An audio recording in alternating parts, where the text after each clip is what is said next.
Hello மக்களே, welcome back to Mister Watches 360. நான் தான் உங்கள் டிகே பேசுகிறேன். ஸோ இன்றைக்கி எந்த வீடியோ பற்றி பார்க்க போகிறேன்னு கேட்டிங்கன்னா, சென்னை சிட்டி கேங்ஸ்டர். ஸோ அந்த மூவி பற்றின ஒரு ரிவ்யூ தான் பார்க்க போகிறோம். ஆக்சுவலாக அந்த மூவி வந்து ஒரு நல்ல ஒரு காமெடி ட்ராமா மூவி அப்படி சொல்லலாம்னு நினைக்கிறேன். ஸோ ஓரளவுக்கு நல்ல ஒரு சில அந்த காமெடிஸ்லாம் ஒரு மாதிரி ஆப்ட் ஆகிற மாதிரியான ஒரு சில விஷயங்களை கொடுத்து ஒரு நல்ல ஒரு என்டர்டெயின்மெண்ட் பர்பஸ்க்காக அந்த ஒரு மூவியை கொடுத்த மாதிரியான ஒரு ஃபீல் இருந்துச்சு.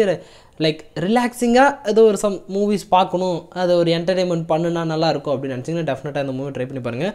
ஸோ பார்த்துருந்தீங்கன்னா அது எப்படி ஃபீல் ஆச்சுன்றதை மறக்காமல் கமெண்ட் பண்ணுங்கள். ஸோ அந்த மூவி பற்றின ரிவ்யூ தான் இன்றைக்கி நம்ம பார்க்குறோம். ஃபர்ஸ்ட் ஆஃப் ஆல் எனக்கு இந்த மூவியை பார்க்குறதுக்கான ஒரு இது தோணுனதுக்கான காரணம் அப்படி என்னன்னு பார்த்தீங்கன்னா, ஏகப்பட்ட கேஸ்டிங், ரெடின் கின்ஸ்லி, வைபோ, ஆனந்தராஜ், அதுக்கப்புறம் சுனில் சொல்லிட்டு எக்கச்சக்க கேரக்டர் பட்டாளமே இருக்குது. ஸோ அவ்வளோ பெரிய கேரக்டர் ஸ்டேஷன், அத்தனை கேரக்டர்லாம் உள்ளார இறக்கி விட்டு என்ன தான் சம்பவம் செஞ்சுருக்காங்க அப்படின்றத பார்க்கலான்னு சொல்லிட்டு தான் இந்த மூவியை ஓகே பார்க்கலான்னு சொல்லிட்டு உட்காந்தேன். ஸோ ஓரளவுக்கு அந்த ஒரு ஸ்டோரி, ஒரு பேசிக் அந்த ஒரு ஸ்டோரியோட லைக் அதில் ஒரு சில ட்விஸ்டர்ஸ் மாதிரியான ஒரு சில விஷயங்களையும் வச்சு அது நல்லாவே மெயின்டைன் பண்ணி அதை ஓரளவுக்கு ஓகேவாக டெலிவரி பண்ணியிருந்தாங்க அப்படின்ற மாதிரி தான் எனக்கு ஃபீல் ஆச்சு. லைக் அந்த மூவியில் வந்து ஒரு பெருசாக அந்த லாஜிக்கலி அப்படி அந்த ஒரு எந்த ஒரு எக்ஸ்பெக்டேஷனும் இல்லாமல் ரிலாக்ஸாக ஏதோ ஒரு மூவி பார்க்கணும்ப்பா, ஒரு ஃபன் என்டர்டெயின்மெண்ட்டாக இருக்கணும் அப்படின்னு நினச்சிங்கன்னா, அண்ட் வைபோ, அந்த சுனில், அந்த ஒரு கேரக்டர், அந்த ராஜேந்திரன், அவங்க எல்லாருமே இருக்கிற மாதிரி ஏதோ ஒரு மூவி பார்க்கணும்னு நினச்சிங்கன்னா இந்த மூவி வந்து ஓகேவாக இருக்கும்னு நினைக்கிறேன். நல்லாவே அந்த ஒரு சில காமெடிஸஸ்லாம் பயங்கரமாகவே டெலிவரி பண்ணி ஒரு என்டர்டெயின்மெண்ட்காக அதை எல்லாத்தையுமே கொடுத்த மாதிரி செம்ம சூப்பராக ஒரு ஜாலியாக ஒரு 2 மணி நேரம் போச்சு அப்படி சொல்லலாம். அந்தளவுக்கு நல்லாவே கொடுத்துருந்தாங்க. ஓகே, இந்த மூவி வந்து ஒரு ஒன்லைனில் சொல்லணுன்னு பார்த்தீங்கன்னா, வைபோவுக்கும் அவனுடைய ஃப்ரெண்டு அவங்க 2 பேர்த்துக்குமே லைக் அதை வந்து ஒரு பணம் இருந்தால் தான் அந்த ப்ராப்ளத்தை சால்வ் பண்ண முடியும் அப்படின்ற ஒரு கட்டாயத்துக்கு வரும்போது அந்த பணத்தை திருடுறதுக்கான ஒரு வழியாக தான் ஆனந்த்ராஜ், மொட்டை ராஜேந்திரன், அப்புறம் சுனில் சொல்லிட்டு இவங்க எல்லார் கேங் கூடயுமே மீட் பண்ணுறதுக்கு ரெடின் கின்ஸ்லி ஹெல்ப் பண்ணுறாப்புல. ஸோ அவங்க கூட மீட் பண்ணி அந்த ஒரு டீமை வச்சு எப்படி அந்த திருட்டை செய்கிறாங்க அப்படின்றது ஒரு நல்ல ஒரு ஃபன்னாகவே அந்த ஒரு இடத்துல கொண்டு போயிருந்தாங்கன்னு சொல்லலாம். ஏன்னா லைக் அந்த ஒரு திருட்டை செய்கிறதுக்கு ஃபர்ஸ்ட் ஆஃப் ஆல் எந்தெந்த விஷயம்லாம் அடிப்படையாக தேவையோ அப்படி எதுவுமே இல்லாத ஒரு சில கேரக்டர்ஸ் அவங்கள போர்ட்ரேட் பண்ணியிருக்காங்க. லைக் அந்த மாதிரியான ஒரு டீமாக போர்ட்ரேட் பண்ணி அதை எப்படி எவ்வளோ ஸ்ட்ரகிள் பண்ணி அந்த ஒரு இதை ஃபைனலாக அட்டைன் பண்ணாங்களா இல்லையான்றது அவ்வளோ சூப்பராக கொடுத்துருந்தாங்க. ஏன்னா ஒருத்தவனுக்கு காது கேட்காது, ஒருத்தவங்களுக்கு அதாவது டக்குன்னு மறந்துடுற ஒரு இது இருக்குது, ஒருத்தர் போதிலே இருக்கிற ஒரு ஆள் அப்படி சொல்லிட்டு அந்த ஒரு கேரக்டரையும் வேறு மாதிரி டிசைன் பண்ணி, அதாவது திருடுறதுக்கு தேவையான ஒரு சில விஷயங்கள் எதுவுமே இல்லாத மாதிரி அந்த ஒரு கேரக்டரை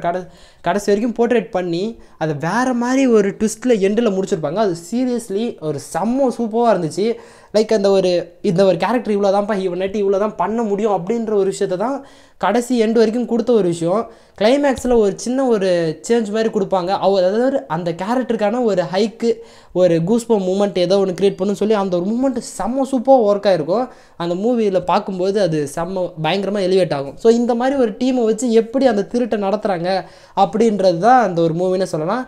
அதுக்கு முன்னாடி எதுக்காக வைபவுக்கு அந்த பணம் தேவை வருது அப்படின்றது அதையுமே ஒரு சில இடத்துல சொல்லி அந்த ஒரு மூவியை ஒரு ஹோல்சமாகவே முடிச்சிருப்பாங்க. லைக் அந்த கிளைமேக்ஸை நார்மலாக முடிக்காமல் எதுக்காக அவ்வளோ கஷ்டப்பட்டு அந்த பணத்தை எடுத்துகிட்டு வந்தாங்களோ அந்த பணத்துக்கான வேல்யூவே இல்லை அப்படின்னு சொல்லிட்டு அந்த கிளைமேக்ஸில் முடிச்சிருப்பாங்க. ஏன்னா 500 ரூபா, 200 ரூபா, 10 ரூபா, 100 ரூபா கட்டி எதுவுமே செல்லாது அப்படின்ற ஒரு இது வந்துருச்சு அப்படின்ற மாதிரியான ஒரு தடையை போட்ட மாதிரியான ஒரு நியூஸை போட்டு அதை டோட்டலாகவே அந்த ஒரு இது எதுக்குடா இவ்வளோ கஷ்டப்பட்டது எதுக்குடா அப்படின்ற மாதிரியான அந்த ஒரு விஷயத்தை கொடுத்தது செம்ம ஒரு ஃபன்னாக இருந்துச்சு. அண்ட் கிளைமேக்ஸில் அது ஒரு இன்னொரு ட்விஸ்ட்டோடு அது ஒரு முடிச்சிருப்பாங்க. ஸோ அது பார்க்கும்போது ஃப்ரெஷ்ஷாக இருக்கும். அது சொல்லி ஸ்பாயில் பண்ண விரும்பல. ஸோ ஓவராலாகவே பார்க்கும்போது ஒரு நல்ல ஒரு ஃபன் என்டர்டெயின்மெண்ட் மூவியாக தான் எனக்கு ஃபீல் ஆகுது.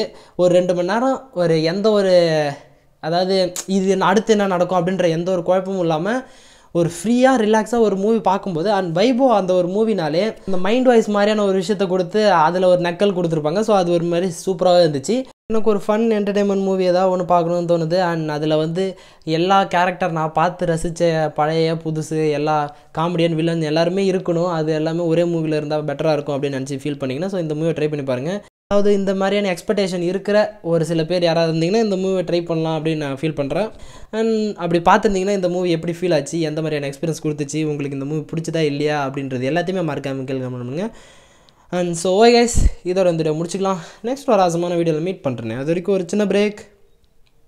பட்டா